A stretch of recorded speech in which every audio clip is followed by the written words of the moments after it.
Hello and welcome to Your Community, Your World. My name is Shola Ladenika. This program looks at issues affecting your community. We thank God for a new week.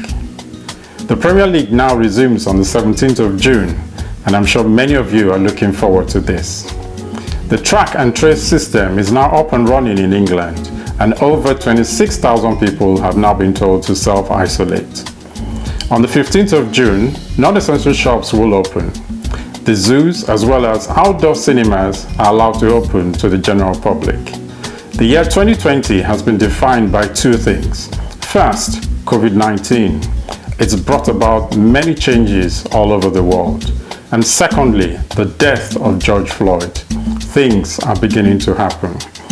I spoke to a number of people, and here are their thoughts regarding what Black Lives Matter mean to them and what next after the protests. Today's the day that George Floyd was buried in Houston. As I watched the service led by the Reverend Al Sharpton, I'll tell you what I felt. I felt connection like never before. I felt a connection with our African American brothers and sisters in the States.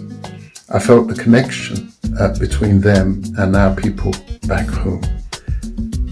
I also felt the connection between our people generally and the good people of the world, of all races. It was evidenced by the events that we witnessed on Sunday, when young Britons of all colours and all races gathered together, took the law into their hands and pulled down that statue of the slave trader, Edward Colson, and hurled the statue into the River Avon.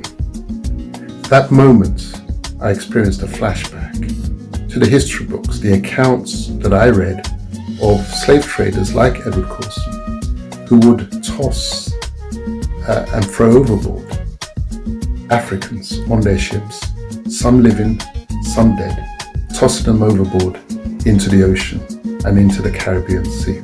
Black Lives Matter! Black Lives Matter! Black Lives Matter! Black Lives Matter! George has connected us. He has connected us with the roots of the problem of race relations.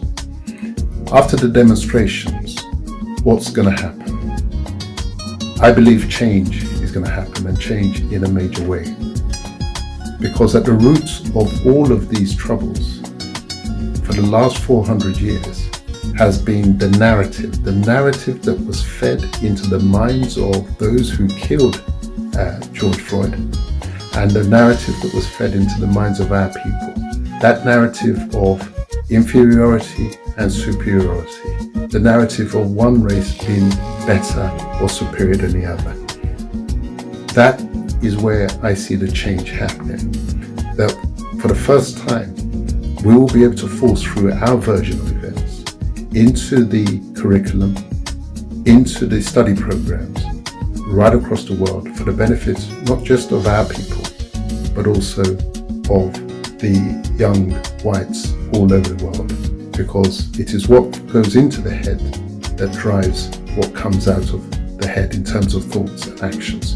So I'm confident that this is a moment of change, and for that I thank George Floyd for the life lived.